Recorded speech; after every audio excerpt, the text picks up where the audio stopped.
Hello students, welcome back to another video. तो जैसा कि हम न्यू बैच 2025-26 की क्लासेस हर सेमेस्टर के लिए स्टार्ट कर चुके हैं और आज की वीडियो में हम पढ़ने वाले हैं बीए फर्स्ट ईयर के फर्स्ट सेमेस्टर के इंग्लिश लिटरेचर के यूनिट नंबर 1 में कंट्रीब्यूशन ऑफ सरोजिनी नायडू। देखिए, आपको अपने फर्स्ट सेमेस्टर इंग्लिश लिटरेचर में यूनिट नंबर 1 में कई सारे राइटर्स के कंट्रीब्यूशन को पढ़ना है।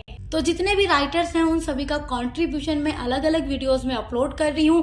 तो आज की वीडियो में हम पढ़ने वाले हैं कंट्रीब्यूशन ऑफ सरोजिनी नायडू। इसके पहले कई सारी वीडियोस अपलोड हो चुकी हैं, तो आप उसको चैनल पर विजिट करके जरूर देखिएगा। चाहे आप मेजर सब्जेक्ट के रूप में पढ़ते हो इंग्लिश या माइनर सब्जेक्ट के रूप में पढ़ते हो, आपका जो टॉपिक होगा यही होगा और यहीं से एग्जाम में क्वेश्चंस आएंगे। तो कंट्रीब्यूशन ऑफ सरोजिनी नायडू में सबसे पहली हेडिंग है इंट्रोडक्शन। सबसे पहली हेडिंग आपको अपने एग्जाम में भी इंट्रोडक्शन ही लिखना होगा, ये बार बार मैं आपको बताती हूँ। इंट्रोडक्शन का मतलब होता है परिचय। तो फर्स्ट हेडिंग में आपको परिचय देना है, इंट्रोडक्शन देना है किसका? सरोजिनी नायडू का। Of all the celebrated women of modern India, Mrs Sarojini Naidu name is at the top of English literature in India. Of all the celebrated women, जितने भी मानी जानी मॉडर्न इंडिया की महिलाएं हैं, आधुनिक भारत की जितनी भी मानी जानी महिलाएं हैं, उनमें से सरोजिनी नायडू का नाम हमेशा टॉप पर यानी सबसे ऊपर रहता है इन इंडियन इंग्लिश लिटरेचर, यानी भारतीय अंग्रेजी साहित्य में। इंग्लिश मतलब तो अंग्रेजी होता है, लिटरेचर मतलब साहित्य इन इंडिया, भारत में। Sarojini Naidu known as the nightingale of India. Sarojini Naidu known as जानी जाती हैं द नाइटिंगेल ऑफ इंडिया, भारत की कोकिला के नाम से। और इनको ये नाम किसने दिया? महात्मा गांधी जी ने दिया था। She was one of the greatest poet, short story writer, freedom fighter and a social activist who has earned respectable place in English language and literature. She was one of the greatest poet, बहुत ही महान कवित्री थी ये, poet. Short story writer, ये short story भी लिखती थी। Freedom fighter भी थी, यानी हमारा भारत जब अंग्रेजों के अंडर में था, जब यहाँ ब्रिटिश शासन था, उस टाइम इन्होंने अपने देश को आजाद करने के लिए उन सभी मूवमेंट से जुड़ी भी थी, जो भी मूवमेंट हमारे भारत में चलाए जा रहे थे। एंड ए सोशल एक्टिविस्ट, ये सोशल एक्टिविस्ट भी थी। हु हैज अर्न, जिन्होंने अर्न मतलब कमाई, रेस्पेक्टेबल प्लेस यानी एक बहुत ही ऊंचा सम्मान वाला स्थान इन्होंने कमाया इन इंग्लिश लैंग्वेज, अंग्रेजी भाषा में, एंड लिटरेचर साहित्य में। सेकेंड हेडिंग है आपकी बर्थ एंड पेरेंटेज। बर्थ मतलब होता है जन्म, एंड पेरेंटेज मतलब माता पिता। तो इस हेडिंग के अंदर आपको इनके बर्थ के बारे में, इनके बॉर्न के बारे में एंड इनके पेरेंट्स के बारे में लिखना है। Sarojini Naidu was born on February 13, 1879 in Hyderabad. Sarojini Naidu का जन्म हुआ था 13 फरवरी 1879 ईस्वी में हैदराबाद में। Her father was Aghorenath Chattopadhyay and mother's name Varada Sundari Devi. इनके पिता का नाम था अघोरनाथ चट्टोपाध्याय एंड इनकी जो मदर थी उनका नाम था वरदा सुंदरी देवी।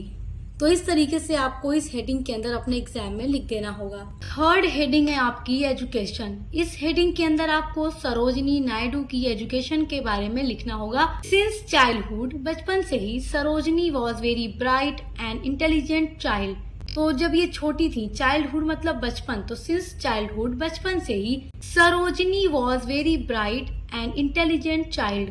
चाइल्ड मतलब बच्चा होता है, तो ये जब छोटी थी तभी से बहुत ही ज्यादा ब्राइट और इंटेलिजेंट, बुद्धिमान थी। She was proficient in multiple language, और ये कई सारी लैंग्वेजेस में बहुत अच्छी थी। इंक्लूडिंग, जिन भाषाओं में शामिल है, जिन लैंग्वेजेस में इंक्लूड है, English, Urdu, Bengali, Telugu and Persian.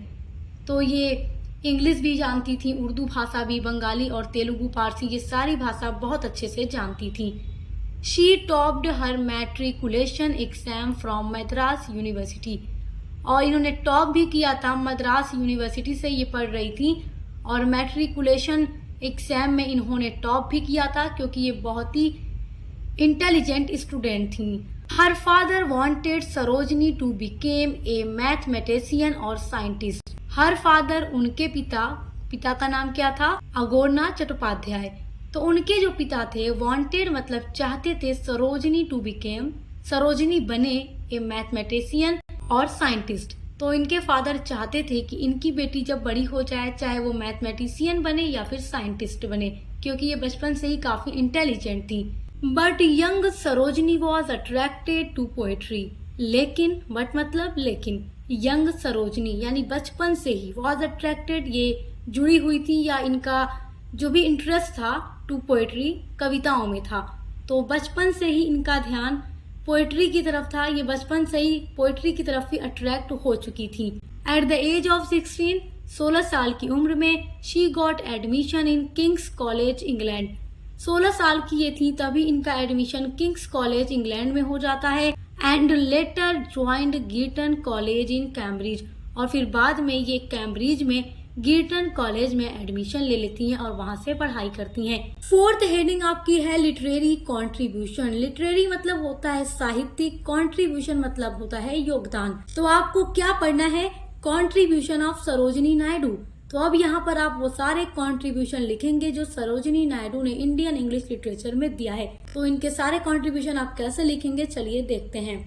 Sarojini Naidu is one of the greatest Indo Anglian poet. तो इंडो एंग्लियन पोएट ये पहले भी मैं आपको बता चुकी हूँ इससे पहले वाली वीडियो में कि जब हमारा भारत ब्रिटिश शासन के अंदर में था, ब्रिटिश सरकार यहाँ शासन कर रही थी, तो उस टाइम के पोएट्स को या राइटर्स को इंडो एंग्लियन पोएट या राइटर कहा जाता है।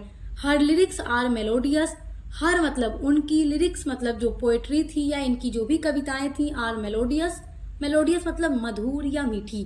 तो ये जो भी पोएट्री लिखती थी वो बहुत ही मधुर आवाज में लिखती थी, मेलोडियस, पढ़कर ही वो बहुत स्वीट लगती थी। Her lyrics have unsurpassable sweetness and beauty. तो इनकी जो भी लिरिक्स थी, पोएट्री थी, उनमें बहुत ही ज्यादा मिठास होती थी और ब्यूटी, सुंदरता होती थी। Due to the Sarojini Naidu called nightingale of India by Mahatma Gandhi.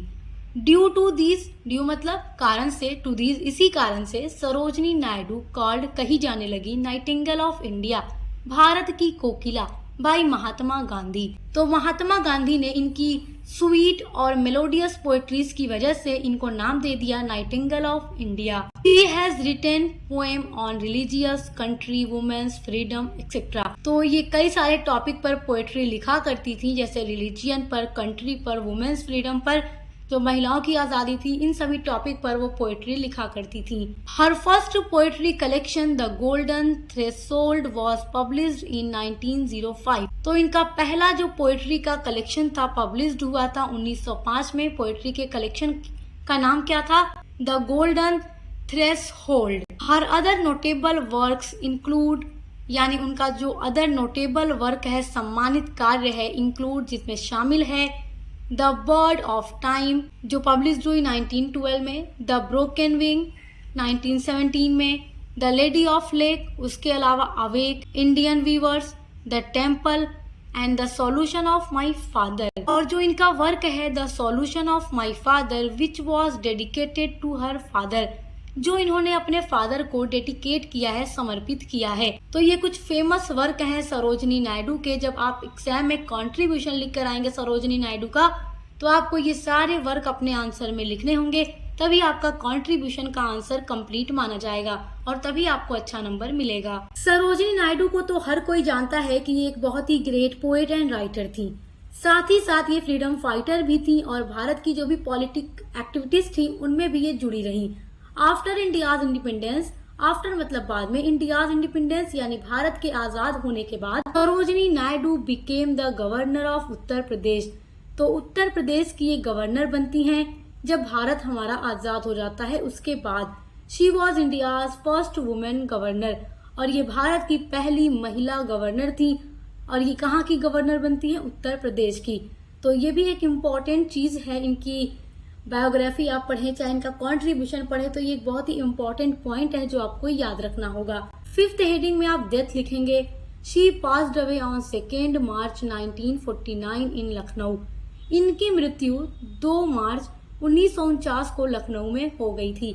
So students, I hope कि आप सरोजिनी नायडू का कंट्रीब्यूशन बहुत अच्छे से समझ गए होंगे। इसी तरीके से हम एक सीक्वेंस में सभी राइटर्स के कंट्रीब्यूशन पर वीडियोस लेकर आ रहे हैं और आपके हर एक सब्जेक्ट की क्लासेस न्यू सिलेबस के अकॉर्डिंग चल रही है चैनल पर। चाहे फिर आप किसी भी यूनिवर्सिटी से पढ़ाई कर रहे हो, एग्जाम की तैयारी किस तरीके से आपको करना है, सब कुछ हम आपको बताएंगे। तो चैनल को सब्सक्राइब करके बेल आइकन को प्रेस कर लीजिए और मिलते हैं अगली वीडियो के साथ।